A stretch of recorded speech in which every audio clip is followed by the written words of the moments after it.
Hi, everybody. This is Steve Tarter, and another edition of Tartar Sauce, and right here at the palatial Peoria Journal-Star building in Peoria, Illinois. This is because we have a worldwide audience. Lori Mabee is our guest. Don't mean maybe. It's Lori. I was ready for that. You're ready for that. You have a place, Restoration Studios on Sheridan. How would you describe your store? It's 6 years old this Friday. It's 6 years old this Friday. I've been an interior decorator. Okay. So that's kind of where the love started. So it's a little of everything. It's a lot of shabby chic. It's a lot of... Shabby chic. What does that mean? Shabby chic is basically a lot of whites. But then, you know how you end up like chipping things or... Yeah. Well, that's in. Intentionally. That's the shabby. Intentional. Okay. You know, kind of sanded, very comfortable, very casual living. Oh.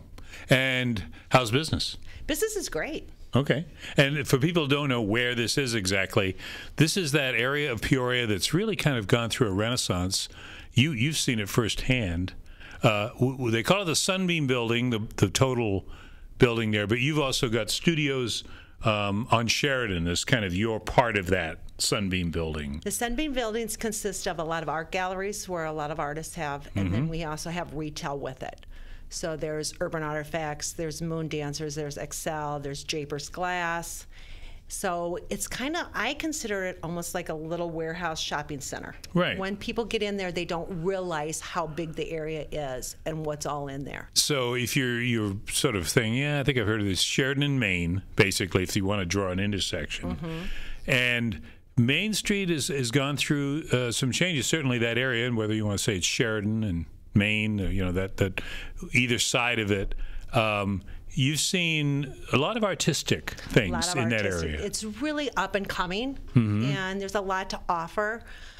I mean, you've had the costume trunk that's been there forever. Right, Steve Spain. We've done podcasts with Steve, and of course his son Ryan is now in Springfield representing us. Yeah, and there's a coffee shop on the corner. Coffee shop that used to be Running Central. So that's how we used to tell everybody kind of the landmark, Running Central, and now it's called Broken Tree. Broken Tree. Coffee shop, more pizza. They have a lot of live bands at night, do a lot of things. We talked about the bookstore. Well, let's talk about the bookstore because that's a used bookstore. Used bookstore that just went. Now she can do new. So she's got new. Oh, okay. She can now. I don't know. Jessica Stevenson. Jessica, yeah. I don't know the whole licensing behind it, but I know she announced last week now that she can get new books, new videos. So I think she's now a bookstore, so new you've got, used. On the corner, you got Ribbon Records on the corner. And that's used records. You got used books and now new books.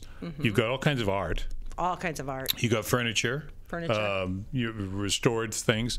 And we ought to mention, because one of the reasons we wanted to have you on this week is we've got some things we need to tell people about that are coming up in that area.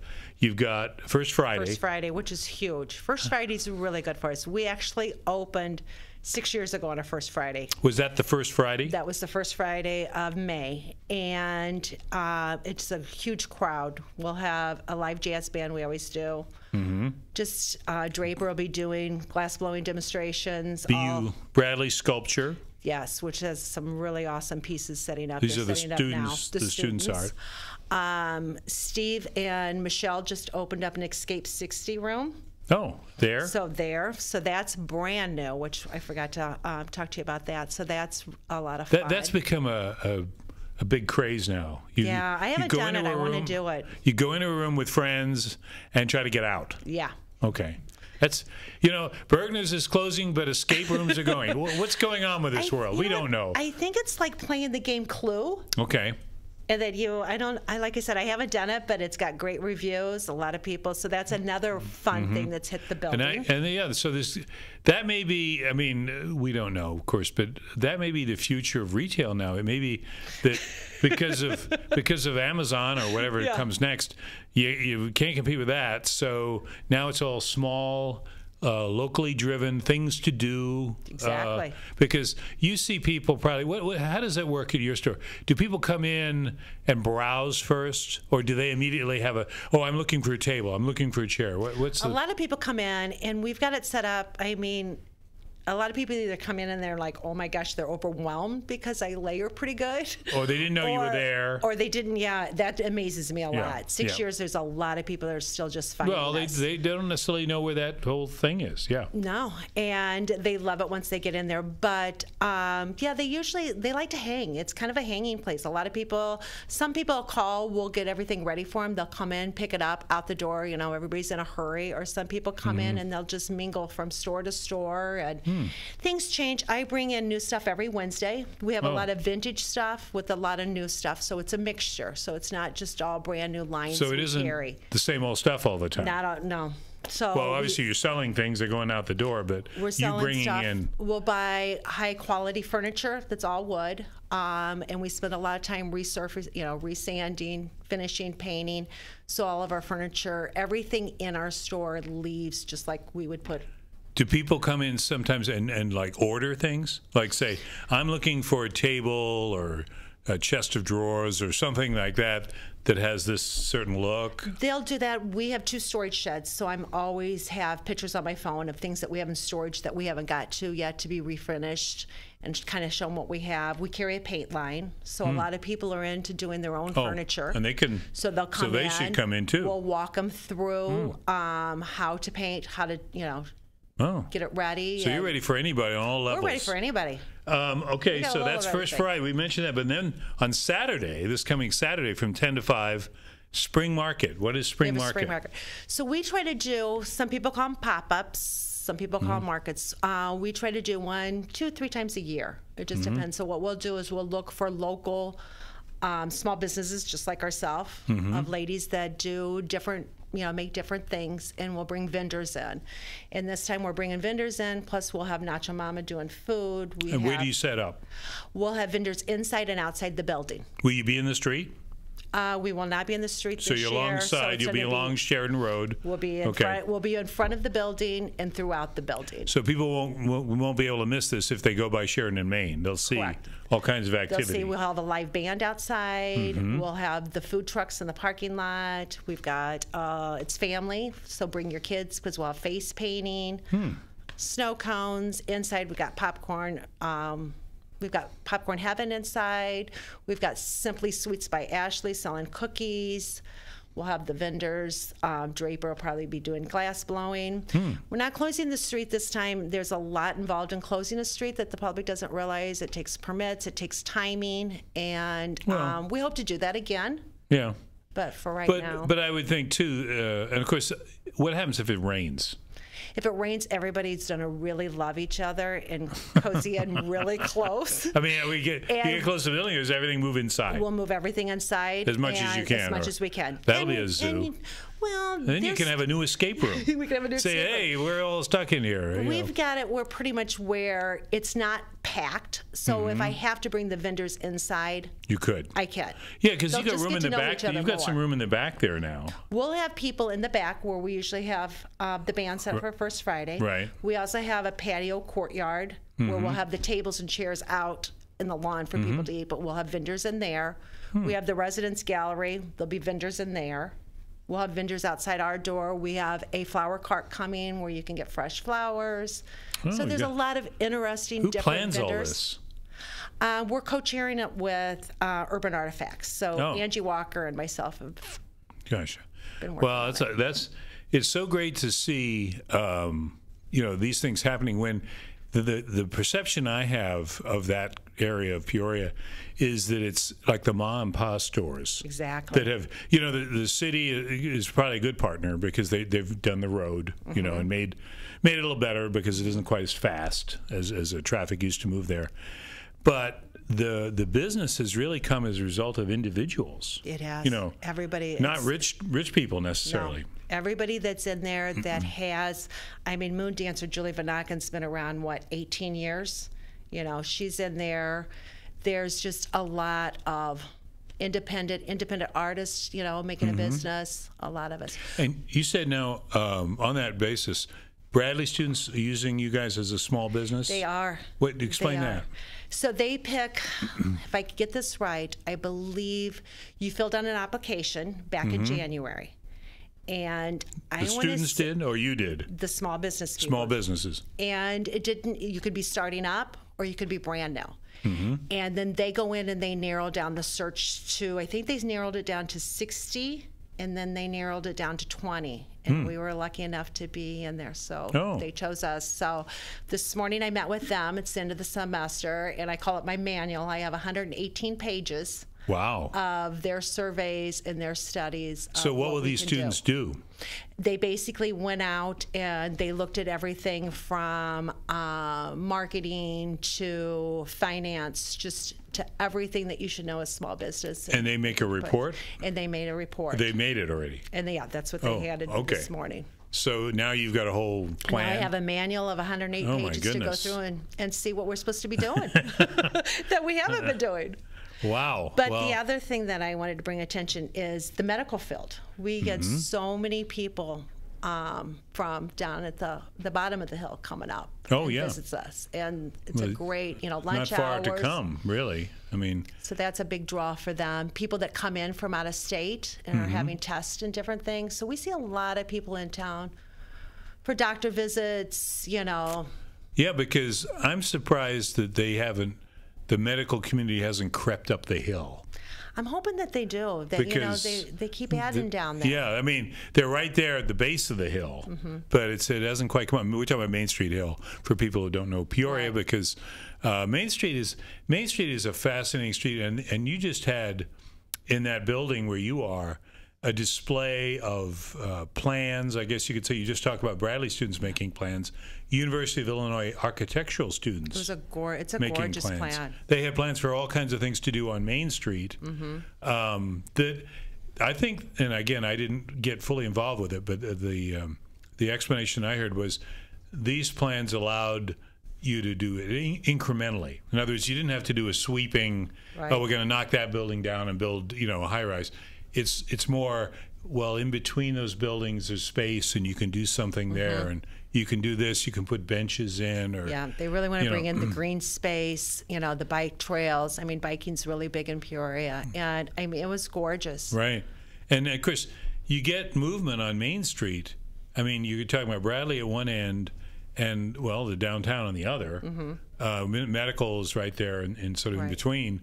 That's a real, that could be a thoroughfare, I guess you could say. Because you don't get we're hoping for the foot traffic. I mean, it'd bring in so much of the foot traffic. Because, right now we're like a destination. You have to, Sheridan Road is gorgeous to go down Sheridan Road now. But I mean, it's not like we're in a strip mall. It's not like we're, in a little, and that's what we're trying to create, is that little. Well, we should mention too, right behind, once the city is of course varied with different neighborhoods, but you've got Moss Avenue just sitting back, not too far away from Sheridan Road, and they're building condos back there. Right, townhouses, yeah, and there's you got the. In fact, it was Steve Spain who told me.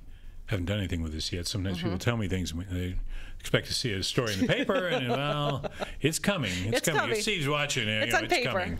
Yeah, it's in the works. But no, he was talking, and I'll just give it very simply, that somebody that he knew, because he's a big Disney art fan, and always has been, and I think he had a fellow Disney art fan out in L.A.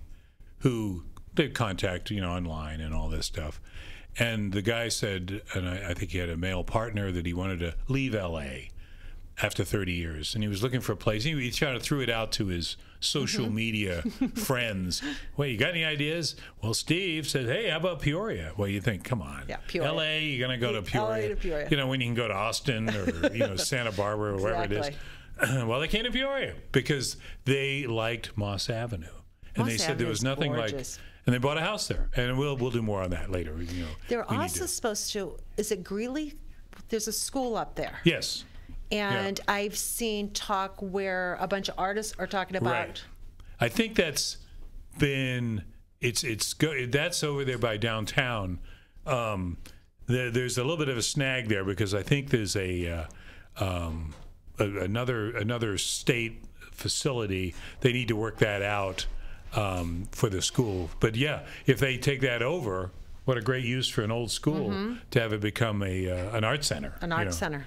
But which, of course, is basically what you've got at the Sunbeam Building.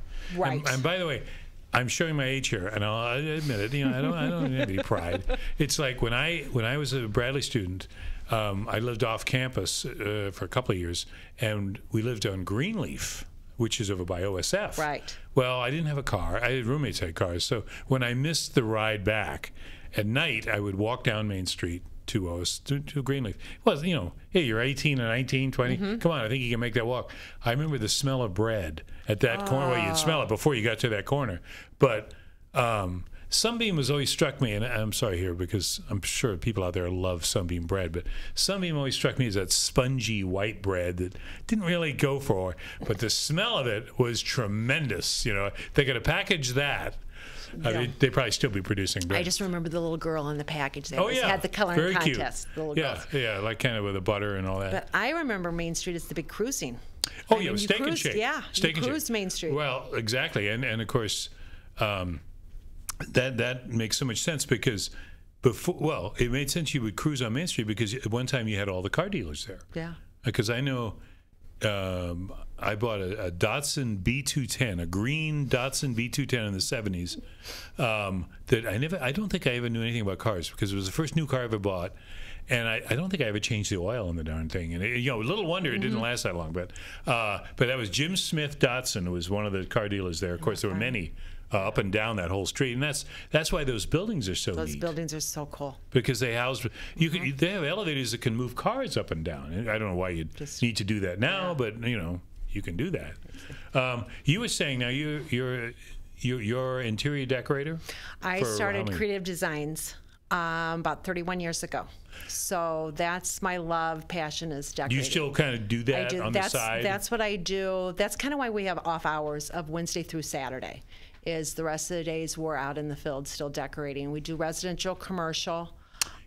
You came into our lavish studio here and made a few comments that maybe we could use an interior decorator. Behind us here, folks. Yeah, on the table, just a little. Yeah, the table here we have nice wires and formica. You could use some fresh flowers, maybe some water pitcher. This is why we need to bring experts into here because they give us ideas. So I thought a great big bottle of Tabasco sauce would be a good touch. That would be good too. Oh, okay. So I love going into homes, and I'm not the type of decorator where I think that you need to get rid of, start over. Right. I love shopping the home. So there might be stuff in different rooms to move into different, there might be stuff in your bedroom that'll look great in your living room. So it's a lot of that. Plus, and you need that objective eye, don't you? Because you live in a house. I mean, we all do it. We live in a building, anywhere.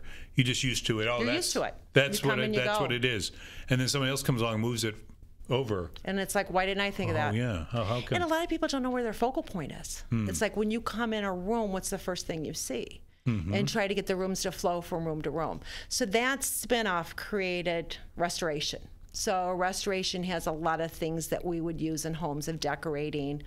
When you go into I guess it depends on whether you're going to work or just visiting. But what do you notice first when you go to somebody's house? I guess it depends on if somebody's giving you a tour. Usually it's a curb appeal. When I pull so up, first thing I see is the curb appeal. The porch, the steps, the yard. The yard, the landscaping. Which is probably what realtors would tell you too. And we've done that too. I mean, because it starts there. And your house should represent you. I mean, I've done a lot of bachelor pads, and the guys are like, well, where do I start? And it's like, well, what color car do you drive? How can you do a bachelor pad? How is that your area of expertise? It's so easy because, first of all, how do you dress? Like if you go to buy a shirt, what's your closet? Start in your closet. What color clothes do you surround yourself in? So you draw all that in, and that's how I go. And then what's your interests? If you're sports, then you try to go more towards. If you're business, you go more towards a men's club. There's a great big Blatz beer sign there. Then that's something else. Okay. Yes. So you get the design from everything. And so the store, we just kind of threw in our design. So when people come in, they're like, well, what would you call this? Well, it's kind of our design. It's a little of everything. Now that you've been 6 years at Restoration, and that corner's seen all kinds of changes, and it's ever changing, what does it need? What would you like to see in there? I mean, not that you want to push anybody out. I'm saying, what what other elements would you like? What would you think would fit? I would love, just in our block, more food. More food. We do have restaurants. And you are going to have a store coming in where we, Mr. G's was. Right. Just lunchtime of, being able to have more food up there.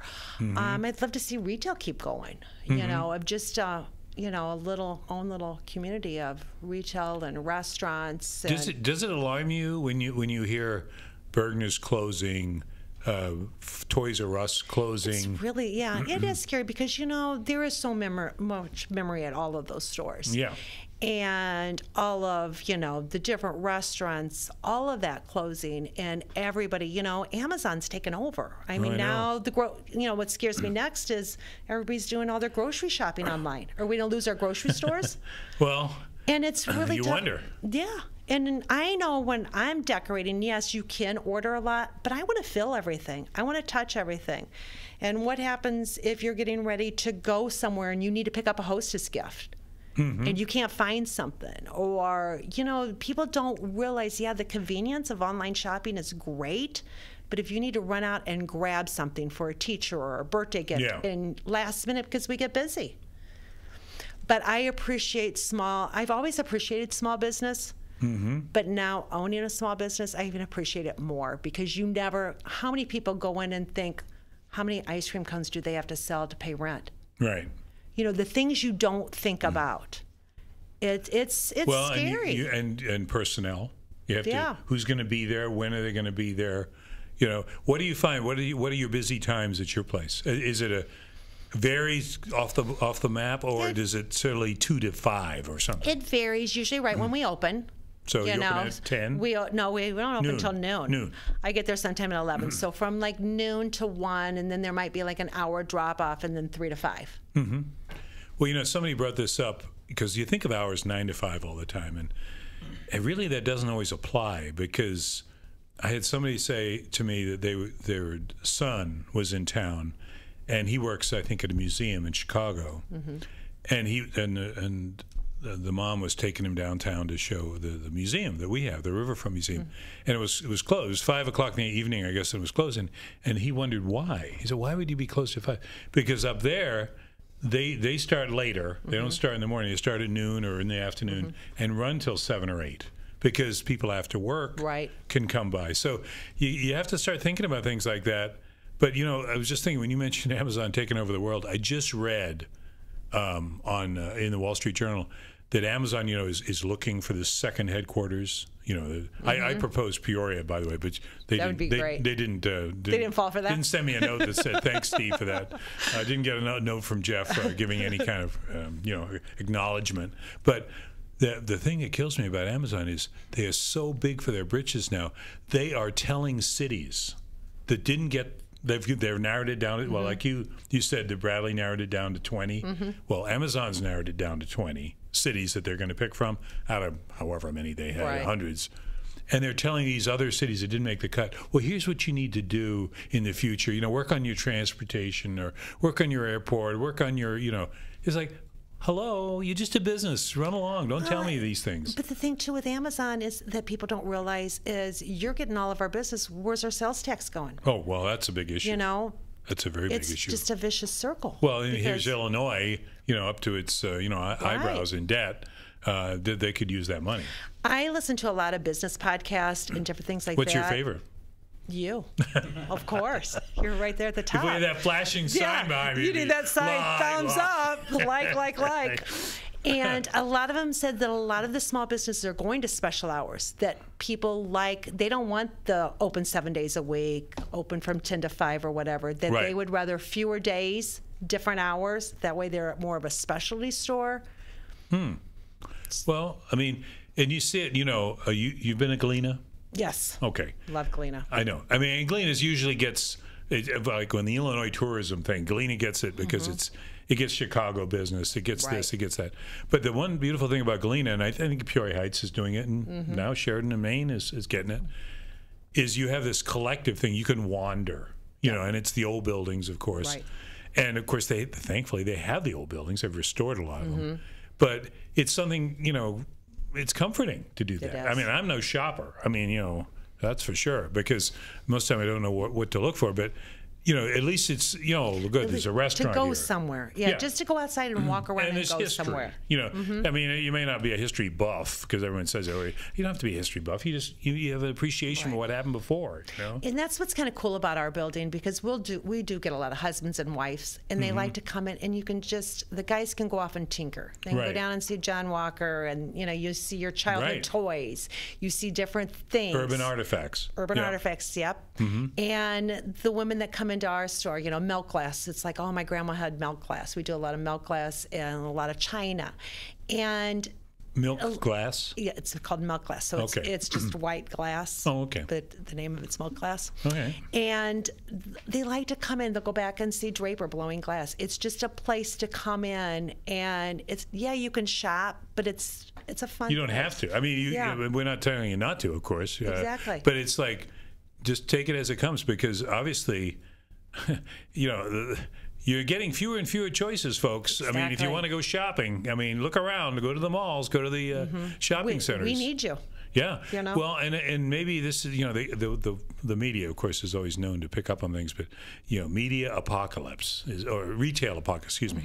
The media uses the phrase retail apocalypse, and we repeat it, which you could say it is when these big Sears has been teetering for years now, and when that goes, JCPenney's, it's very sad, because these businesses have been around hundreds of years, 800 years probably. The same thing is going to happen, and this is we're off topic here, but hey, this is what the show's all about. It's going to happen with cars. People are so in love with Fords and Chevys, and people know a lot more about it than I do. But when we get to the and I don't know if I'll see it, but when we get to the self-driving generation, I don't think we're going to see the variety. It's going to be more utilitarian, pod, kind of take me where I have to go. And it's kind of sad that you sit there and you shop from home. It's people. Where's your activity? But I just thought of something for you. Interior decorating. The inside of those cars is going to change, because look at cars now: 2 seats, steering wheel, radio, or God knows not a radio, but it's what are they going to do sitting there? Yeah, but now you're going to be seating each other. There's things that they don't have to talk. Well, you're going to have to talk, or at least God forbid they'd be doing all their phone work. Exactly. In there. Well. We'll have to see. It's just people that's are the just future, folks. More laid back, and that's the thing. And I understand the convenience of shopping from home on your computer. Oh yeah. But it's like you need to get out too and socialize and talk and visit and. Because you know what I mean, and I'll just say this because of what I do for a living, which is write stories. You learn as you go, because most of us think we know something, and most of us don't. I think. I'm sorry. I just think. We know something. I'll give you that. We don't know enough. Exactly. And you learn have every to talk day. to people that do know more, not necessarily more than you, but know something different than you. And if you don't open that to that, then we're all in our own little boxes. Like you probably did not realize you needed decorating in here. No. You probably thought it looked fine. And of course, the next show we do down here, folks. We're going to reveal. I would have brought fresh flowers today, at least. We're going to put a curtain up there or something. I don't know. Now I'm going to be very self-conscious about it. Be like, don't look, folks. Yeah, we'll have to see. I'll get you a thumbs up sign. Well, all right. Well, let's repeat here. Lori Mabee is our guest here, and we want to tell you about things to do. This weekend. This weekend. Friday from 5 to 9 is First Friday. Most people know about First Friday now. A lot of people do. We also have the shuttle bus. We're not the only one that has First Friday. There's a lot of venues downtown that have First Friday. So you can get on the shuttle. What's the deal with the shuttle bus? So you can get on our shuttle bus, and there's a map down there of the different other venues. It's going to go downtown? They'll drop you off at different places. So they always have that going on. I think I heard about that, but I didn't know it was already going on. Because I know there's other Fridays, too, now. There's one in, like, Morton and all kinds of Fridays. And a lot of Peoria doesn't have, they close down during the winter months, then only do it during the summer. We're year round. So we have First Friday year round. Well, the first Friday is this Friday, BU Sculpture and all the stuff that goes on there. And then the next day, Saturday, 10 to 5, Spring Market and all kinds of things. Music, we'll have live music inside out. We'll have food truck outside, Nacho Mama, Kona Ice, Zion Coffee. We will also have a face painter. Wait a minute, Zion Coffee going to be up there with the other coffee shop? There's going to be a battle of the coffee brands? Well, the coffee shop's on the corner, Broken Tree, and usually they're more pizza, adult beverages. So it's a coffee shop that's kind of getting away from coffee. You know, they go back and forth with that. Okay. Let's not go there. Hey, it's whatever they want to do. You know, they got great pizza. Okay, well, I just, when you say coffee shop, I just figure they might have a little coffee there, but hey, that's okay. I think they started off as a coffee shop and they've branched. Okay. Well, to different. If they're still in business, they know what they're doing. Exactly. So there we go. But that's all going on Saturday. That's all going on Saturday. Hopefully, we'll wish for good weather. It's going to be a gorgeous day. Yeah. Like I said, it's supposed to be warm. The garage doors will all be open. The doors will be open. Okay. There'll be plenty of seating outside. Sit and listen to the music, grab a bite to eat. Will you be manning the restoration, or do you move around and check out? I don't sit still. Oh, you don't sit still. No, well, you know me. I'm always moving. Always moving, always talking. So see if you can keep up with Lori on Saturday at Spring Bar. Well, Lori, thank you so much for coming on. And you know what? Thank you for always supporting us. You've been there from day one with me. Well, hey. And you've always been great to us, and we really appreciate that. I just keep remembering that smell of that bread, and I think we got to keep this thing going on. It's Sunbeam Building, so. Well, we want to thank you, and we want to thank Matt Dayhoff, who's been at the controls again, monkeying with those controls as he often does. And hey, we'll see you next time on Tartar Sauce.